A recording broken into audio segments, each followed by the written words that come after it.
What's going on YouTube? This is BXBomber718 back at you with another video.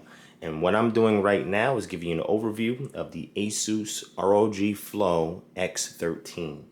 All right, so this is the device right here. Over here is the ROG Strix Carry, and over here is the ROG Strix Go 2.4. This is a 2.4 gigahertz and Bluetooth wireless mouse. This right here is a 2.4 gigahertz wireless headset. All right, and I got both of these to go with this device here. Okay, so what I want to do is give an overview of this device, tell you things that I like, a few things that I don't like, and what I recommended. Okay, so first and foremost, what you see back here is the box in which it came in. As you can see, it has a little label or badge for the ROG I, and it says Republic of Gamers, established in 2006.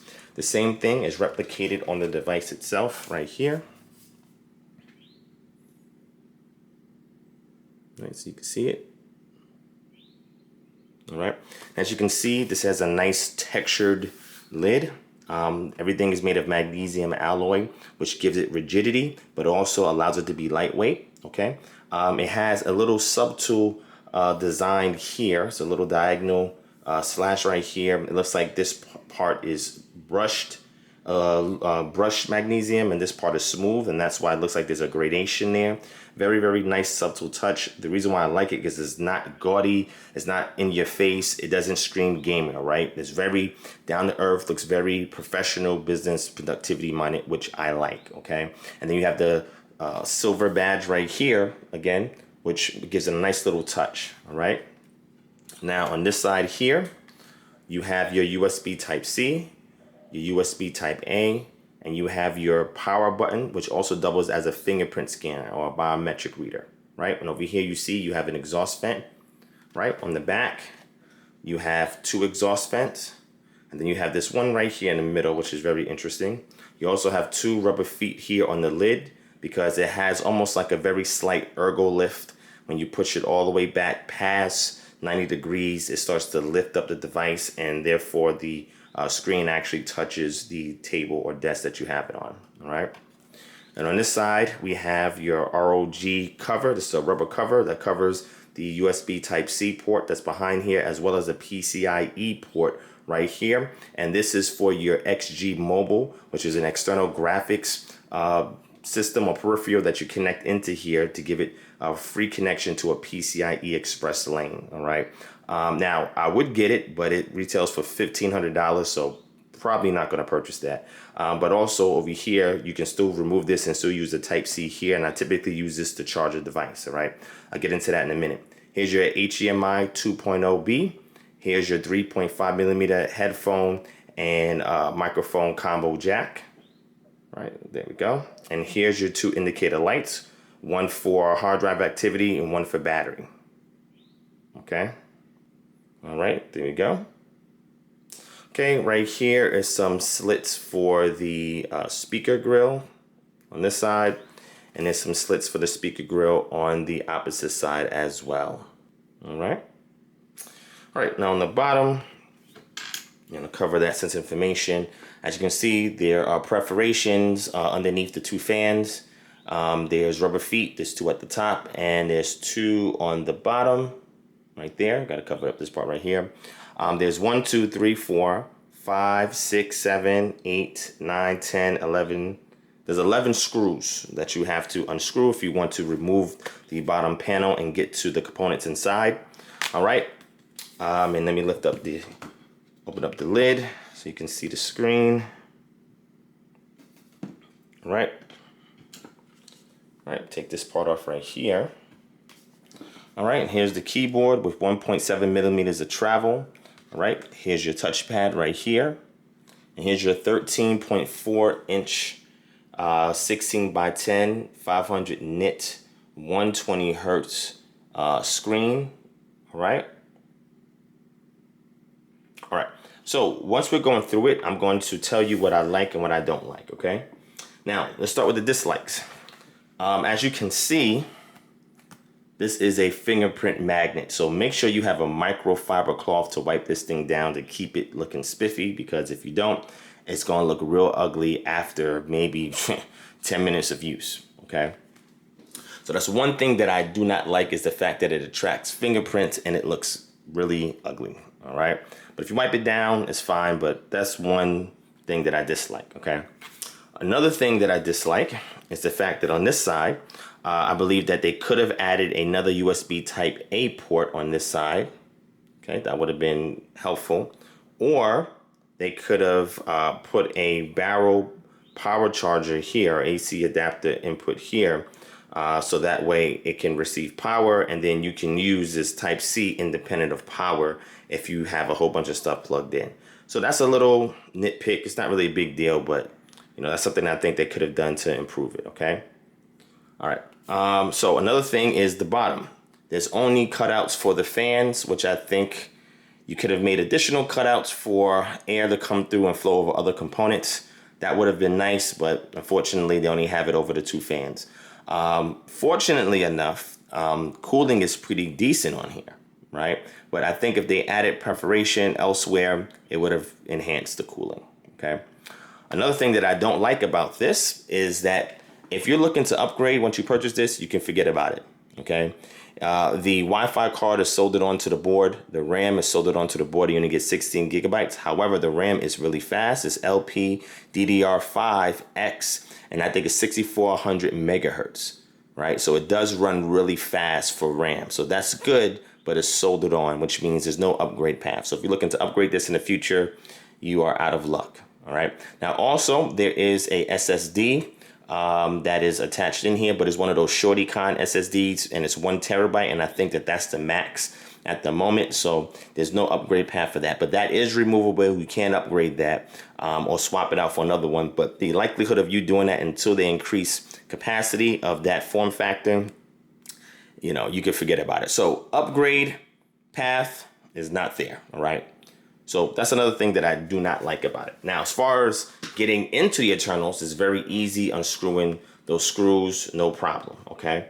So those are some things that I don't like about this device, right? So let me see, is there anything else? Yeah, the XG Mobile peripheral is nice to have, but at $1,500, the likelihood of the common casual consumer buying it is just not gonna happen, okay? It's just not gonna happen. Right, unless you just have money just to throw away like that. If that's the case, you might as well just buy another laptop that has, you might as well get the Razer Blade 14, right, and get a 3080 in it. You know what I'm saying? So, but those are things that I don't like. Now, the things that I do like, I like the fact that this is thin and light. Thin and light is great, all right? Thin and light is awesome. I really do like that. I do like the magnesium alloy that gives it rigidity, so there's little to no flex, which is awesome. So I can definitely compliment that. All right, the inside, I like the 2-in-1 touchscreen. 2-in-1, so you can convert it, tent form, tablet form. Okay, so you have those options to do that. So that is cool. That's something that I do like. The touchscreen is very responsive. I do like that as well. The keyboard is amazing. 1.7 millimeters of travel. It accentuates very nicely. It doesn't bottom out. It feels very springy and responsive. They have put a great keyboard in it. And just so you guys can see over here, so you can know which model that I have. All right, there is right there, the 6000 series. So this has a 6900HS AMD Ryzen 9, and it also has a 3050 Ti Nvidia GeForce RTX graphics, or DGPU. It also has the 680M RDNA 2 integrated graphics. That's what I do like, right? The touchpad is a little small, but it's very wide. I haven't had no problems. It's extremely responsive.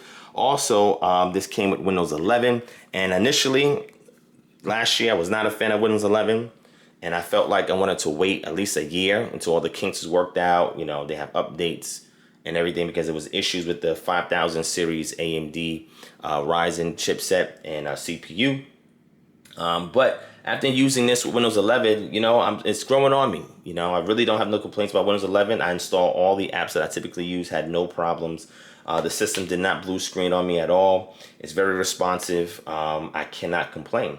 Also, one thing that I don't like is the fact that the exhaust blows against the bezel of the screen. But one positive thing is, as you can see, there's a big chin. So the screen is actually shifted up. So even though the heat blows out down here, it doesn't touch the screen. It touches the bezel, but it doesn't touch the screen, which I've actually measured, and that's really good.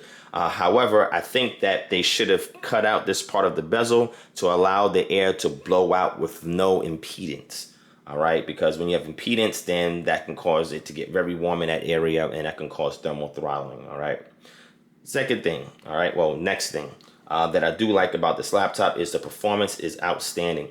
Typically, I do these tweaks in order to get the most battery life, and I've seen over 10 hours of battery life from this laptop. All right, now what do I tweak? I'm gonna do a video on that, but I'll tell you just an overview in this video.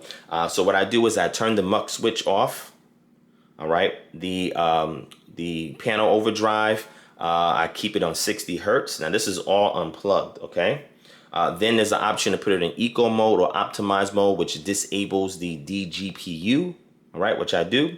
And then there's a silent profile, which I put it in. Now, when you put all of those settings on, you put the brightness to 50%, which I use the brightness at 50%, and I turn the backlight off. You get over 10 hours, 10 to 12 hours of battery life out of this thing. So the power efficiency of the 6000 series, the 6900HS is phenomenal. Definitely cannot do this with any Intel Alder Lake 12th gen CPU. Definitely was not going to happen. But on top of that, I do, if I need, to do anything that requires graphics, there's 680M RDNA 2 integrated or iGPU works phenomenally, right? So I really don't have to tap into the Nvidia GeForce 3050 Ti, right? Now, second thing is if I want performance, I would plug it in. I would put it on performance mode, not turbo mode. Turbo mode kicks all the fans on high and it's very loud. And then also everything heats up, okay? It's not a practical mode, even for gaming or if you're doing video editing, 3D modeling, AutoCAD or whatever. I would just keep it on performance mode, right? I put performance mode on, put panel overdrive on so we get the 120 hertz and we get the shorter response time, all right? I will also put the muck switch on, all right? Put it in optimized mode, so when I plug it in, the GPU automatically comes on. And also, when you have it on auto for panel overdrive, it shifts from 60 hertz to 120 hertz when you have it plugged in, and when you unplug it, it goes from 120 hertz to 60 hertz, okay? So these are some tweaks you can do. Put it on performance mode, enable the mux switch. Then you put it on the not eco mode, the optimize mode, where it enables the DGPU for you once it's plugged in. Make sure your panel overdrive on for 120 hertz. Then you can increase the brightness. I'll put it to about 75% because it's very bright at 500 nits, or peaks at 500 nits. And it from my testing, it ranges from anywhere from 440 to about 470 nits. And that depends on which part of the screen you look at, right? But it can peak up to 500. So I would put it on 75% because the screen is really bright. And then I would activate the keyboard. Now, there's no RGB on here. You just get a one-zone white backlit keyboard, and that's it. But those are the things I would do if I wanted the actual performance. But because this laptop, I usually just use it around the house and around town, there's really no need for me to actually use the dedicated DGPU. I got this from Best Buy for $1,599.99 plus tax, all right? And what I will say is I love this device. This is one of my favorite laptops that I've ever owned. It's thin, it's light, it's rigid, it stays cool. The keyboard is phenomenal. The touchscreen is responsive. Then you have the 2-in-1 functionality if you want to use it. It's a 16:10 aspect ratio. I never used to be a fan of 16:10, but it's growing on me. It's growing on me. And then it has that slight ergo lift. When you push it back, it lifts up. So it allows more airflow to come in underneath, which I think is great. And it's just a great laptop all around. Biometric scanner on the power button is super responsive, man. And actually, if you turn it off and you turn it back on, you press and you hold it to turn it on, it caches your fingerprint. So when it gets to the Windows login screen, it'll use it to activate Windows and you can jump right in. It's phenomenal. It's understated, which means it doesn't scream gamer, right? So you can use it for business and productivity, and it would stay incognito. Nobody would know it's a gaming device unless they know what Asus ROG is, or they read the label on the cover that says Republic of Gamers. But I do like that it's unassuming, and it is just a phenomenal device. You know, let me power it on so you can take a look at it. Power it on.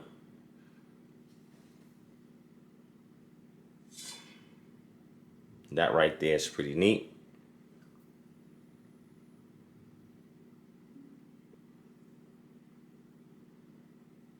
All right. Okay, so I'm gonna run some tests on this as well, and I'm gonna do a separate video on the test so you guys can see how it tests. But here you go. This is the Asus ROG Flow X13, and it is a phenomenal laptop. As long as you don't want anything that you want to upgrade in the future, this is not for you. If you want something with an excess amount of ports, this is definitely not for you unless you're willing to pay $1,500 for the XG mobile device that acts as a hub, that gives you Ethernet, has a standard size SD card, has 4 USB Type A ports, has a display port, HDMI port, etc. Unless you're willing to invest under $1,500, then you can do that. But if you're gonna spend that much money, which will be about $3,100 total, if you're gonna spend that much money, you might as well get something that it does a little bit more than just be thin and light. At that point, you're trying to really game, so you should not even consider this.